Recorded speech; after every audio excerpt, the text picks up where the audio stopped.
Good morning, everyone. I'm happy to be here. Thank you, Dr. Mashinini, for the invitation to be here. Thank you also for organizing this conversation for the second time running. Consistency is a talky thing. We're claiming that. But also, I think that the topic or the theme for this year's African Cyber Law Conference is very much thought-provoking. And so I wanted to align myself with the topic, but use the opportunity to share lessons that I've learned in the work that I do, but also, more importantly for me, the lessons that we've learned doing the work that we do at Data Science Law Lab at UP. And so that's why the topic. Thank you. So these are the three questions that I have situated my intervention on. So what is governance? And when I'm asking the question about what is governance, it's really about what do we mean, or what do I understand from when we say resilient and responsible design. What does it mean in the context of governance of AI, of digital expression, of digital media? And then who governs? Who is the person governing? And I really like that this keynote is coming after the panel panel discussion that just happened, because of that aspect of participatory governance that we had come out from that conversation. And then what works, what is working, what is not working, why is what is working, and why is what is not working. So those are questions that we have to answer when we think about that whole concept of resilient, responsible design of governance. And so I always also like to start from a place of common understanding so that we are on the same page. So when we hear about responsible and resilient design generally, I hear it a lot in the construction industry, construction space, where you talk about how you design a building in a way that is responsible, but also in a way that the building itself is resilient. And when you think about that in the context of governance, you're looking at, for responsible governance, you're thinking about ethics, you're thinking about rights, you're thinking about accountability. So if you are designing governance of AI, of digital media, of expression, you are then thinking about, is it ethical? Does it respect human rights? Does it speak to mitigation of algorithmic harm? For example, we hear a lot about explainability of AI, where then we are thinking, are these systems accountable? And accountable to who? Are they transparent? Do we know what ideas and formulations led to the decisions that they make, or to the outcomes that we see? Do we understand how we move from development to impact? Do we understand how these technologies affect the very people that are engaging with it or that are using it? So responsible design is asking, are we governing AI ethically? Are we governing it in a way that is accountable, in a way that is transparent? When we speak about resilient design of governance, we are then thinking, when we have design governance systems for these technologies, for expression, for digital media, will they still work tomorrow? Are they adaptable to changes? Are they durable? Will they stand the test of time? Will they be quick to recover from disruptions, from changes that happen in the environment? And the way that I see governance is that governance is a system. It's not one thing. It's a combination of a lot of things. So there's law, yes, and in that zone, of course, lawyers, people who are lawyers like me are comfortable in that zone where you're looking at regulations, where you're looking at the statutes that we have and saying this is how we govern. But it's beyond that, because you're also looking especially in the AI space, and not just in AI, but with data-driven technology, you're looking at how the data determines what people do, right? How the data determines how the system will operate. And that's why also we speak about the importance of having data that is representative of the people that are going to use the outputs from the development and deployment of AI or of any technology, really. You're also thinking about markets and how markets provide some form of regulation. You're also thinking about platforms as well. So one good example is on YouTube, for example. If you had content that you want to upload on YouTube or any of the digital platforms that we know and that are popular, you don't have to pay anything. All you need is to have a Gmail account, right? So you are not paying any money to Google, the owners of YouTube. You just upload your content there. If I wanted to see what you've uploaded on YouTube, usually I also don't have to pay money. I just need to have internet access, and I am able to access your content. Over time, if you had a YouTube channel, how many people have a YouTube channel? Okay. So if you have a YouTube channel, you over time build followership. Maybe there are subscribers to your channel who get notified when you post content. Maybe you have this very popular, maybe life-changing content where you have like maybe 1 million views, 327 billion views, whatever number of views, right? You get attached to what that says about your work, what that says about your content.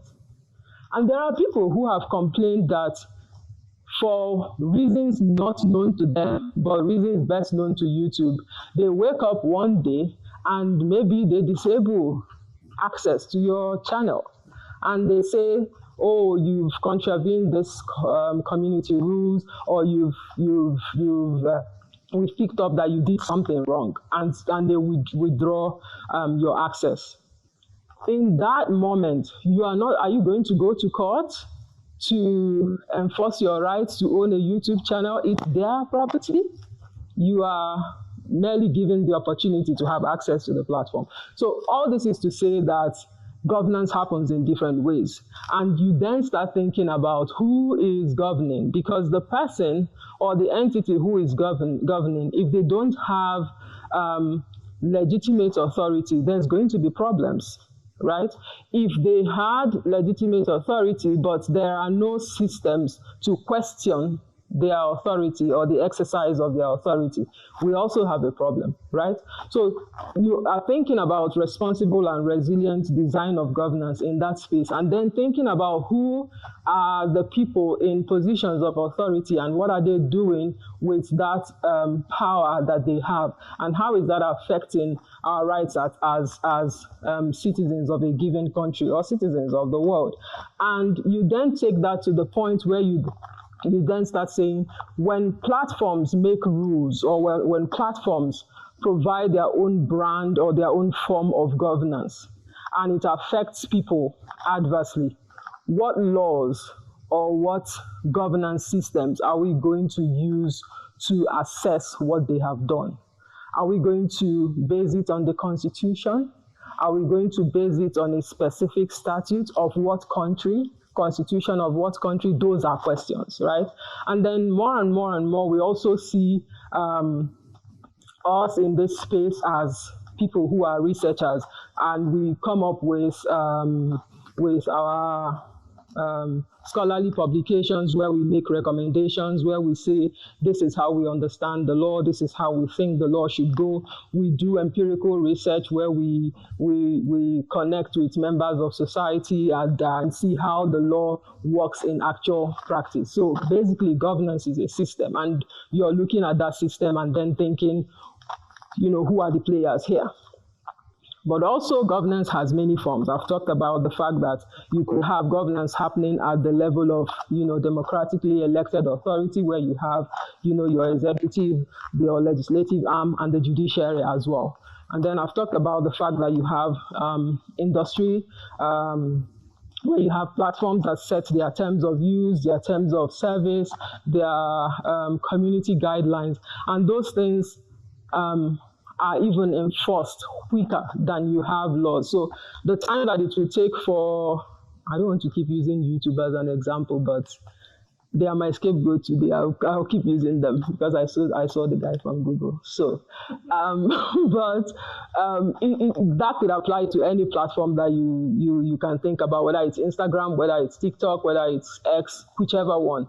There are people online on these social media platforms expressing themselves, speaking out about things that they care about, right? And the more and more we see the community guidelines, the terms of use, the privacy policy, all the policies that sometimes we cannot keep track of, that these platforms come up with, they provide a form of governance. I remember, I think in 2020, 2021, thereabout, Nigeria's president at the time made a tweet. It was still Twitter at that time.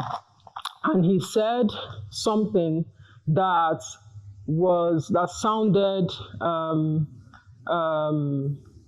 sounded like he was threatening war on certain on my tribe, actually. So I feel personally pressed. I still do.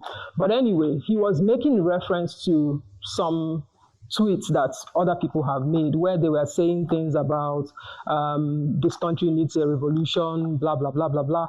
People were just, expressing themselves. And he made the point, he was trying to say that war is not something that you refer to casually, that you have to, that the decision to go to war is not something that you arrive at in a carefree manner, that you have to have thinking about it. Anyway, Twitter said this was inflammatory and threatening of a particular or a specific class of or members of the country, and so they disabled his Twitter account, so he could not tweet. And that was a form of what? Depending on who is looking at it, you could say that was a form of censorship, where I have a right to be on this platform. Donald Trump was also kicked out of Twitter at some point as well, so it's not just the former Nigerian president. But what then happened after? You would then see that those people would also react to the way that those platform rules addressed their actions. So you will either see that you will then start thinking, are they abusing their position of authority? Because if me, as an ordinary citizen, if my Twitter account was disabled, there's nothing I can do to Twitter, right? But the president at the time subsequently disabled Twitter for the whole country. So we went months where people could only access their Twitter accounts using VPNs and things like that. So when you are in the country, you won't be able to tweet. In the US, what did Donald Trump do? He started his own, he went on Truth Social, and I don't think he's come back to Twitter. I don't remember, I don't know. I don't follow him on Twitter. But the point I'm making is that you have all these levels of authority, you have all these levels of governance, and you then have to always be thinking about what rules are we going to use to question, to hold accountable people who are in charge of governance at any point, at any layer, at any class of society. I've talked about self-regulation in the form of content rules, in the form of guidelines, in the form of even licenses that you use to determine who has access to what. We hear a lot about open source data, open source AI, and the licenses that are used to release those data, those AI tools say a lot about how you can use them, what you can do with them, and those are still forms of governance. When we talk about the development of resilient AI ecosystems, they also depend on research infrastructure and they depend on data resources. So infrastructure will always be a game changer for enabling innovation. And I wanted to use that point to talk about the work that the conference sponsor does, SADILA, which is to provide, to support the creation and the management and distribution of digital language resources and tools that will enable research and development in language technologies. And those infrastructure, like I said, are essential for ensuring that African languages and communities are represented in the digital and in the AI landscape. When we talk about governance, when we have governance discussions, it's very easy to pay less attention to research infrastructure. But if you don't have those infrastructure in place, it is difficult to have the kind of context-aware, context-sensitive kind of innovation that we're looking to see. So about AI governance, there's a lot of activities that we're seeing. We're seeing national AI strategies. We've also seen the AU continental AI strategy. We're seeing a lot of data policies, data governance frameworks. There's growing attention to platform regulation. There are debates about AI, about intellectual property as well. There's law reforms happening. I think last week, Kenya published its draft AI bill, which is now before its parliament, and it's open for public comments. And not just Kenya, there are other in other jurisdictions in Africa where we're seeing a lot of things happening with respect to AI governance, but also with respect to things that happen on digital media platforms. South Africa's information regulator is working overtime, got Meta to agree to make specific concessions and redress certain issues. The same thing is happening also in Nigeria as well. So there's a lot of activities going on. And the question is then, how do we see responsible and resilient design of governance in these spaces? Are we asking the right questions? Is it making sense? And the key thing here is that evidence matters. And that's where I now have like an intro to some of the lessons that I've learned and that I want to share. So what you see here are some of the projects that we've worked on or that we are working on at Data Science Law Lab. We have currently a publication project going on legal technical governance of AI in Africa, and it brings together scholars from different countries, from different perspectives, who are interrogating how we end up having legal technical AI governance. And by that, it is governance that is transdisciplinary, where we are not working in silos, where we don't have the lawyers talking to themselves, the computer scientists talking to themselves, and the rest, different people talking to themselves in different disciplines, but where we come to a place of common understanding, where we are working with our respective expertise, our respective context, and bringing that together to address specific issues, in this case, AI governance. We've also we are currently working on this project, which we launched exactly a month ago, Catalyzing AI's Potential in Africa Through Intellectual Property Innovation. And I'll speak to that shortly. But with the Licensing African Data Sets project, one of the things that we have seen is that there's a lot of, okay, let me rephrase.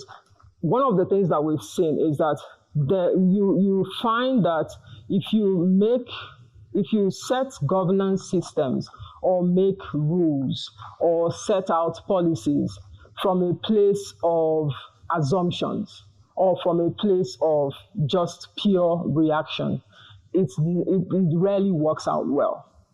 When you are deciding, when it comes to governing AI, governing expression, governing digital media, you have to rely on evidence-led policy. You first have to ask, how are people who are going to be governed by these rules, how are they going to be affected? What are the issues they have? So that you make policies and you make rules and you set systems that address the evidence that you have found on ground. It doesn't then make sense to import legislations or regulations or guidelines from outside Africa when the context is not the same.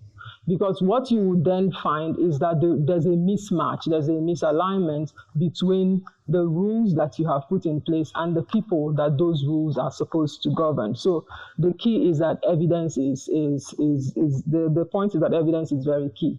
With the Licensing African Data Sets project, what we did was to look at open licensing, specifically when it comes to data sets, African data sets specifically.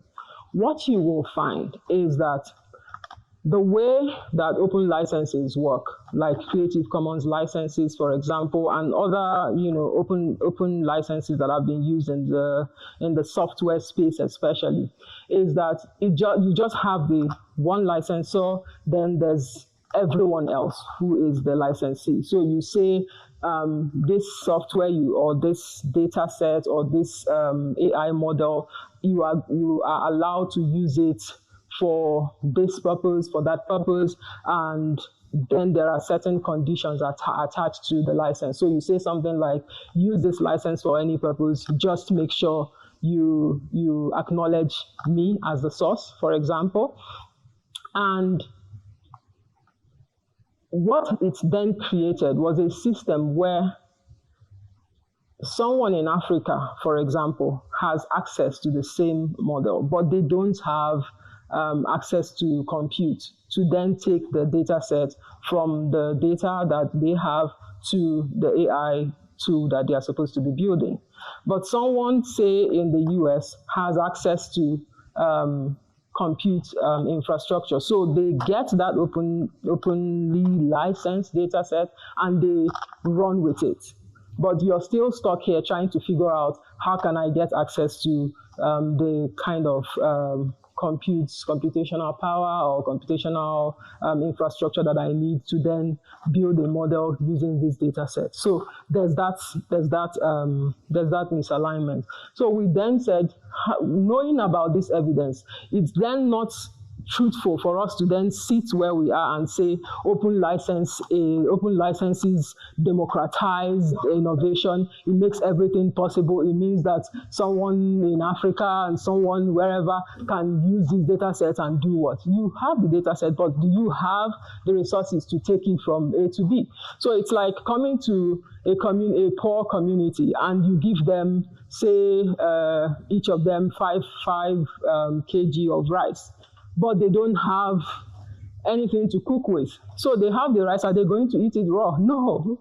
So you've not solved the problem, right? So you then have to think about context. And that was why we had this project, and then we started looking at what kind of license can we develop that is open, but still allows people to leverage on what they have to get access to what they need to then take these data sets forward. And that's how we came up with the NUDU license. It's NUDU license for short. So here are the 5 lessons. The first one is that context matters. And I will elaborate briefly because of time. Evidence, I've talked about the fact that evidence needs to guide policy. And then legal and technical systems needs to work together. We can't afford to work in silos. We have to come to a place where we are leveraging on each other's understanding, each other's context, each other's expertise to then create governance systems that work for us. Oversight is very key when it comes to self-regulation. We can't leave the governance to platforms to run how they like. There has to be governance, there has to be regulation of self-regulation. And then competition and access, they matter for resilience. So briefly, I'll take us through the 5 lessons and then I'll stop talking. Context matters. I remember reading an essay in primary school about how 6 blind men went to see an elephant or went to experience an elephant. And one touched the elephant's ears and said, oh, the elephant is actually a very flabby skinned animal. The other one touched the tail and said, the elephant is slim and wiggly. So at the end of it all, it was about where you sit and where you experience the elephant. And in our own context, for purposes of our conversation or that we're having in this conference, the point is that context is very key.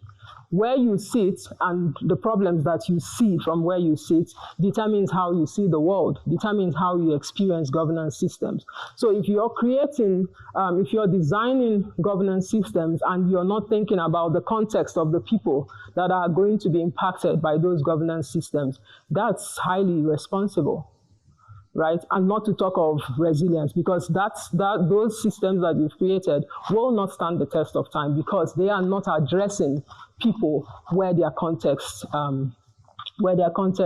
is. I've talked about the publication project that we did with the legal technical governance of AI. There were people who, and I think you will hear from Professor Oriakoba tomorrow in his keynotes about his own aspect of that particular project. But there are people who look at AI being used in warfare, for example. So we hear all these things about how AI is going to revolutionize the world, how it's going to change things for Africa, how to help us leapfrog. You hear a lot of leapfrog and help and drive change and all that, which is all well and good.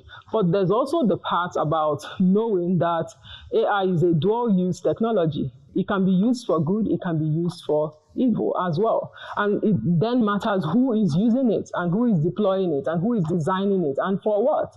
So those are questions that we have to ask. I think that I am particularly interested, when we speak about AI specifically, I am particularly interested in AI that is developed by Africans for Africans, that is aware of African context. Because the AI that we import from outside Africa was not designed with African context in mind.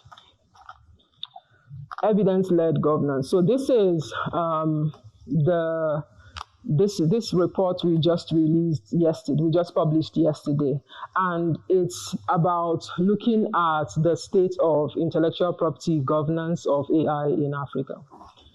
All over the world, there's a lot of conversations happening around how intellectual property protected materials are being used to train AI. We hear about copyright protected books, copyright protected images and films and things like that that are being used as AI training data. One of the things that you see missing from the conversation, and you miss it if you don't focus on the fact that we need evidence-led governance, is that, remember Prof. Paul was talking about South African languages and how they are being represented in the digital space. There's a lot of spoken or audio versions of African languages. There's more audio than written text in African languages, right? There are a lot of people who can fluently speak their language in Africa, but they can't write as well as they speak. Right? So that means that if you're looking at a text-based system, we're going to have a lot of problems. More and more and more, we see a lot of work happening by African AI developers themselves who are trying to create data sets in African languages. If you then have that in mind, you are going to be looking at intellectual property governance of AI differently from what, say, someone in the UK or someone in the US is looking at it. I wrote a blog about the Bards Anthropic case in the US, where the court where they ended up OpenAI ended up getting into an out-of-court settlement agreement with thousands of authors in different parts of the world, including South African authors. But those were authors who wrote in English, right? So, and they are part of that class settlement, class action settlement, because their publisher is in the US. So if you are then going to think about how does intellectual property affect govern AI innovation in Africa, you're not going to be listening that much to conversations that are happening in the US or in the UK because their context is different. So you always have to look at what is the evidence on ground. How are we being impacted by these systems? What are we looking to govern? What are we looking to regulate? And those are, some of the questions that bear answering. I've already talked about bridging that law and code, bridging that technical legal divide. It's very important that lawyers are not speaking to themselves alone, policymakers are not speaking to themselves alone, researchers are not speaking to only people in their discipline, AI developers are only concerned about how they get access to data without connecting how the law affects even how their data access, even how they scale whatever they come up with. Because if we ignore each other in terms of disciplines, in terms of how we look at the world, we will come up with governance systems that don't align, that won't do what they are supposed to do. I've already said that self-regulation needs oversight. We have to be able to figure out a way to have public oversight, transparency obligations, auditing mechanisms for in places and in spaces where we see self-governance happening. Self-governance is a good thing because people need to be able to get behind rules that they set for themselves and rules that they can obey. But it's important to also have oversight over those kinds of governance. Resilient AI ecosystems depend on access to data, depend on knowledge, depend on infrastructure. And in that system, having responsible governance alone is not going to be enough. You need the systems to be resilient enough to evolve with the technologies that they seek to govern. Every time we say it, at least we lawyers, we say that the law is always chasing after technology. There's no law that is going to be able to keep up as you're making it with any with technological innovations, with technological disruptions. But you do need to create laws that are technology neutral, so that it's not with every new technology we have to rush and make new laws and come up with new laws. Before we finish the lawmaking and the legislative process, another new technology would have come up, and then we start the whole cycle again and again. We need to be able to have laws that set the parameters for technological innovation to happen, and then regulate from that perspective. So I'm going to close with 3 questions that I'm hoping will take us through the rest of the conversations that we're going to be having in this conference. So as we discuss responsible design, we should be asking whether those governance systems are also resilient. Even if they are responsible, are they resilient? Are they strong enough? Are they designed in a way to withstand technological disruptions, to respond quickly or quicker to change? who is setting the governance priorities? Who gets to decide that this is where we start from first? And this is this is the last thing on our to-do list of what to regulate. Are we being proactive or are we being reactive? And when we are being reactive, what is informing our reactions to changes that we see? How do we build evidence-led governance ecosystems? How do we support both innovation and democratic values? Constitutional rights are very key in this space, and it's easy to forget about people's rights when we are racing to innovate, when we are deciding that we're going to focus on innovations. We need systems that are responsible, yes, but we need systems that are also resilient enough to evolve with the technologies that they seek to govern. Thank you for your attention. The QR code takes you to some of the publications that I've spoken about, including the State of IP Governance of AI in Africa report. Thank you, and I welcome your comments, thoughts, questions, and wish everyone a fruitful. Is that it?